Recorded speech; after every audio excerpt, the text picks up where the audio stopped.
Hello my friends and welcome to the channel. Stoked to see you today. Thank you for subscribing to the channel, and well, I hope you've had an awesome day because I have just made a bunch of videos and it's got me excited about electric cars, excited about the market, excited about all the cars I might be able to get in the future and test and look at, and and the fact that other people are going to be driving electric cars and I won't have to be drinking their fumes from their car when I sit in traffic or wherever I am, and my kids won't have to drink in all this cancerous crap from other ICE vehicles. And the future is looking really good. Seriously, I mean that. Now, GAC are quite an interesting company. They're doing some impressive things with their cars. And looking at the new GAC Aion V, I started to realize with the kind of range that these cars have now, at a price that is, well, it's affordable to probably most of the viewers of this channel, I start to think, we really are there. We're there already. I mean, this car here is within the budget of a lot of people in the West, and it has a range, NEDC, of 700 kilometers.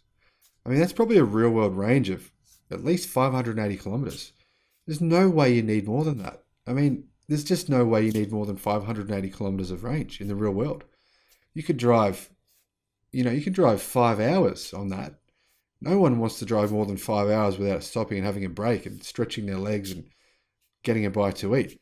So we really are there. Anyway, Chinese automaker GAC has taken the veil off its facelifted crossover V. I think it's kind of ugly. I'm not sure what they were thinking with the facelift. Interior, on the other hand, is very nice, especially for the price. But the new version gets the name Plus because it's new, therefore it's Plus. And it comes with a really nice, luxurious interior and some impressive interior updates as well as a new charging system capable of replenishing 200 kilometers of range in 5 minutes. I'm just going to repeat that.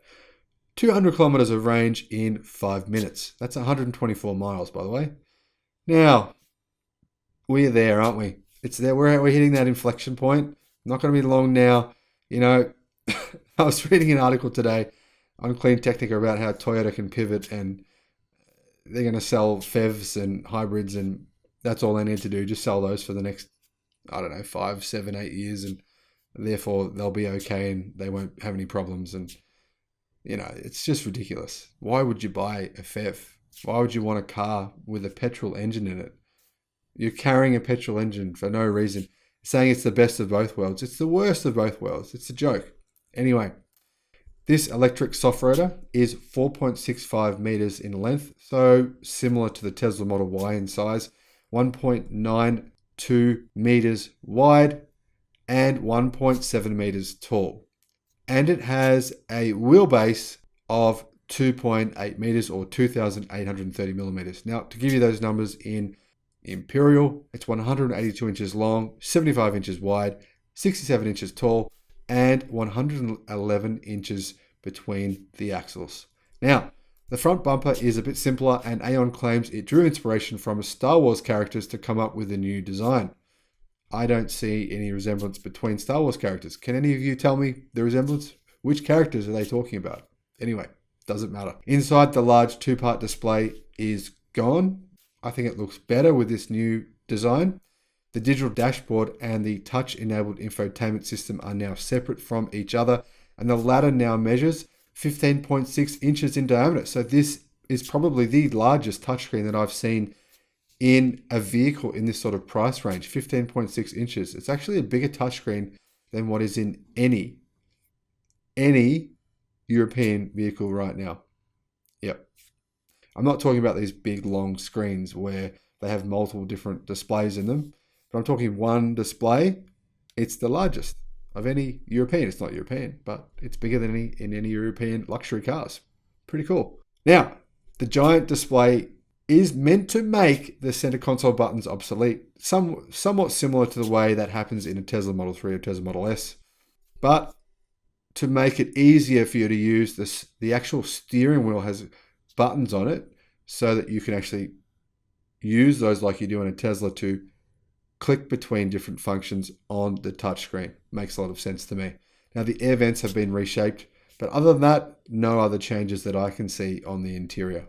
Power comes from 3 models of batteries rated from 70 to 95 kilowatt hours. So there's 3 versions: the plus 70 kilowatt hour battery, the plus 80 kilowatt hour battery, and the plus 90 with a 90 kilowatt hour battery. The range of each of those cars respectively is 500 kilometers, 600 kilometers, and 702 kilometers on the NEDC cycle. So probably about 15% less than that, maybe 20% less than that in the real world. Now, output for these vehicles, for the 70 and the 80, it is 221 horsepower.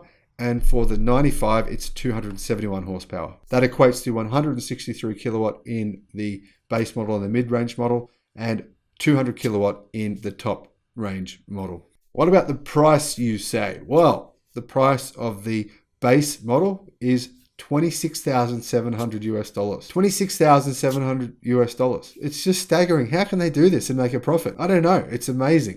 Anyway, the mid-spec model I think is around about $32,000 US.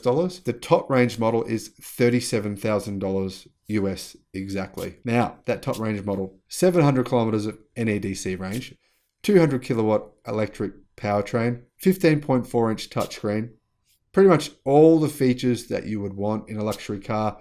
There's nothing you need to add. It's not the greatest looking vehicle in the world, but it's not terrible. To be honest, I'd take one. I mean, seriously, this value proposition in China, it's insane. I just, how can they make these cars for this price and make money? Tell me in the comments below, because I don't know. Why can't anyone in Europe do it? Why can't they? They can't. Clearly, they can't. But somehow, in China, they're doing it every day of the week. There's a new model coming out with prices in this range, with batteries this big. This is a 90 kilowatt hour battery in an SUV for $34,000 US. Thanks for watching the channel, and I'll see you on the next one. Bye-bye.